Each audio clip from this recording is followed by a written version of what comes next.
अस्सलाम वालेकुम जी, मेरा नाम माजिद है। आप देख रहे हैं मेरा यूट्यूब चैनल। जनाब, आज आपके साथ छोटी सी इन्फॉर्मेशन शेयर करता हूँ। मैंने अक्सर देखा था जब हम बचपन में पाकिस्तान में रमज़ान में या किसी और दिनों में मस्जिद में जाते थे तो बच्चे अगर थोड़ा सा शोर करते थे तो जनाब उनको जनाब फेंटा फूटा पड़ जाता था या उनको जनाब सख्ती से समझाया जाता था, ओ शोर ना करो, मस्जिद है यार।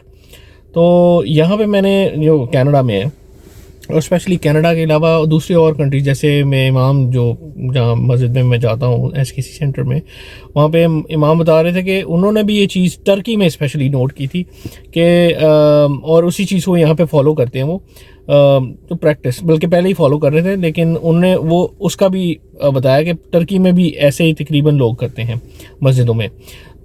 क्या होता है कि अगर कोई बच्चे शोर कर, जैसे अगर जमात हो रही है तो बच्चे समटाइम आगे, छोटे बच्चे जो होते हैं वो आगे दौड़ते हैं, भागते हैं, ठीक है।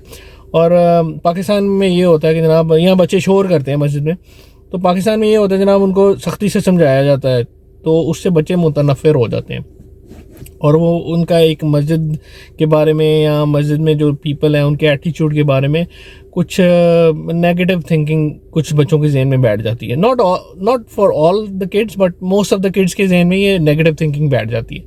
यहाँ पे क्या मैंने देखा है कि जिन मॉस्क में मैं विज़िट किया, जिन मॉस्क में मैंने विज़िट किया वहाँ पे मैंने ये देखा कि जनाब बच्चों को जनाब बड़े प्यार से ट्रीट किया जाता है। अगर बच्चे शोर कर रहे हैं तो उनको बड़े आराम से समझाया था। बल्कि मैंने जिस मस्जिद में मैं एसकेसी सेंटर की बात कर रहा हूँ वहाँ पे तो ये है जनाब कि मस्जिद में जब जमात हो जाती है, ठीक है, उसके बाद दुआ के लिए बच्चों को बुलाया जाता है कि बच्चों को बुला के बोला जाता है कि अच्छा जनाब उसमें आप आयतुल कुर्सी पढ़ें, ठीक है। और उसके बाद मतलब सबको मतलब जैसे जमात ख़त्म हुई और इमाम साहब बुलाते हैं एक किड को और वो बोलते हैं अच्छा उनको एक प्रैक्टिस बताई हुई है कि अच्छा आयतुल कुर्सी पढ़नी है। सब बच्चों को फिर पढ़ते हैं, उसको माइक दे देते हैं एक बच्चे को और वो सब बच्चों पे डिसाइड करते हैं। आयतुल कुर्सी है, जो कुल हैं चारों वो, ठीक है। उसके बाद फिर तस्बीह के लिए वो बच्चा खुद बोलता है और सबको बताता है कि जनाब 33 बार सुबहान अल्लाह पढ़ें। फिर वो पढ़ने के बाद फिर वो बोलता है 33 बार अल्हम्दुलिल्लाह पढ़े। माइक में बोलता है ना, अनाउंसमेंट करता है कि जनाब 33 टाइम्स सुबहान अल्लाह। वो जब ख़त्म होता है और उसके बाद फिर जब वो तस्बीह ख़त्म होती है उसके बाद फिर वो बोलता है 33 टाइम्स अल्हम्दुलिल्लाह। फिर इसी तरह जब वो तस्बीह ख़त्म होती है फिर 34 टाइम्स अल्लाहु अकबर, ठीक है। उसके बाद दुआ मांगते हैं। दुआ के लिए भी मोस्टली वो बच्चों को ही अपॉर्चुनिटी देते हैं। तो कहने का मकसद ये है कि अगर कोई बच्चा शोर भी कर रहा है ना तो वो फिर उसमें एक उसको जो ट्रीट करते हैं वो एक प्यार और मोहब्बत वाला बिहेवियर होता है कि अच्छा यार आ जाओ यार, ये बैठो इधर आओ, इमाम साहब बचा लेते हैं। या यही प्रैक्टिस अगर हम लोग भी पाकिस्तान में करें, जो मस्जिद में बजाय बच्चों पे सख्ती करने के उनमें थोड़ा सा फिर प्यार और मोहब्बत जो है ना, वो अकीदत जो है वो दीन के बारे में बहुत ज़्यादा बढ़ जाएगी। प्लस जो लोग उसको जैसे इमाम मस्जिद हैं या जो लोग मस्जिद में नमाज़ पढ़ने के लिए आ रहे हैं उनके लिए उनकी मोहब्बत और ज़्यादा बढ़ जाती है बच्चों की, ठीक है। उनके साथ अच्छी अच्छी चीज़ें उनको बताएं। नमाज के बाद, फ़र्ज़ के बाद फ़ौरन उसके बाद थोड़ी सी कोई अच्छी सी स्टोरीज़ बता दें, ठीक है, जिससे बच्चों का इंटरेस्ट बढ़ जाए, ठीक है। कि अच्छा यार ये भी ऐसे भी होता था। नबी पाक सल्लल्लाहु अलैहि वसल्लम के जैसे बता देंगे हज़रत इमाम हसन हुसैन के साथ वो कैसे ट्रीट करते थे जब अगर वो नमाज के दौरान नबी पाक सल्लल्लाहु अलैहि वसल्लम के पास आते थे। तो ये रिपीटेडली बताना पड़ता है बच्चों को। ये नहीं है कि अच्छा एक बार बता दिया यार बस ठीक है, उनको रिपीटेडली बताएं, उनको रिपीट करवाएं।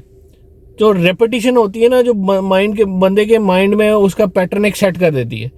तो आज का मैंने यही बताना कि जनाब हम लोगों को कोशिश करनी चाहिए कि अपने बच्चों को प्यार और मोहब्बत से ट्रीट करें। अपने बच्चों को मतलब दूसरे जो बच्चे हैं मस्जिद में नमाज़ पढ़ने आते हैं वो भी हमारे बच्चों की तरह ही हैं। उनके साथ प्यार और मोहब्बत से उनको ट्रीट करें। अगर वो शोर कर रहे हैं तो उनको जनाब आराम से समझाएं। ऐसा नहीं है कि जनाब सख्ती से, जनाब जैसे कुछ लोग होते हैं जनाब अखीर ही कर देते हैं। वैसे ऐसे 2-3 केसेस हुए तो यहाँ पे भी होते हैं मस्जिदें, लेकिन बाद में उनको बता दिया जाता है कि जनाब ये बच्चे हैं, बच्चे ऐसे करते हैं, बच्चों की नेचर है। बच्चा अगर शरारत नहीं करेगा जनाब तो फिर बच्चा कैसे है सर। ठीक है। तो इसलिए हम लोगों को कोशिश करनी चाहिए कि इस तरह का बिहेवियर बच्चों के साथ रखें, बच्चों के साथ ऐसा एटीट्यूड रखें मॉस्क में, जिससे उनमें मस्जिद में आने की लगन और शौक़ और ज़्यादा पैदा हो। ये ना हो कि जनाब अच्छा यार ये तो मस्जिद में जाऊँगा तो यार ये तो मुझे मेरी बेइज्जती कर देते हैं, क्योंकि बच्चे बड़े सेंसिटिव होते हैं। तो उम्मीद है आप लोगों को चीज़ समझ आ गई होगी। कोशिश कीजिएगा कि इन चीज़ों पे थोड़ा सा अमल करें, क्योंकि यही देखें हमारा फ्यूचर का एसेट है। यही हमारे लिए पाकिस्तान में तो अब इन्वायरमेंट बहुत ज़्यादा है, इस्लामिक टच है, लेकिन यहाँ पे हमारे लिए यही एक जिसको कहते हैं ना कि बच्चों को प्रोटेक्ट करना, बच्चों को गाइड करना इस्लामिक पॉइंट ऑफ व्यू, बच्चों को उस ट्रैक पे रखना, ये बहुत बड़ा इनिशिएटिव होता है। क्योंकि मैं आपको एक बात बता दूं, यहाँ पे ऐसे लोग भी हैं कि आप मिलेंगे very rarely, not too much, but there are some sort of people like this, जिसमें आप जब उनसे जाके पूछेंगे ना जनाब आपका नाम क्या है, तो बताएंगे आपको नाम उनका मोहम्मद है, लेकिन जो उनको ना नमाज के बारे में पता होता है, ना उनके किसी और ऐसी चीज़ों के बारे में पता होता है। उसकी रीज़न ये है, अगर आप उनसे उनके दीन के बारे में भी पूछेंगे तो वो बताएंगे जनाब जी हमारे फोर फादर जो थे वो मुस्लिम होते थे, तो we don't have either any religion और किसी और रिलीजन को फॉलो करते, नाम वही होगा उनका, लेकिन ये चीज़ एक दो जगह पे ऐसी मुझे सुनने में आई थी, तो मैं आपके साथ शेयर कर रहा हूँ। तो इसीलिए हमें कोशिश करनी चाहिए कि अपने बच्चों को थोड़ा सा टाइम दें, इस्लामिक पॉइंट ऑफ व्यू से उनको चीज़ें बताएं।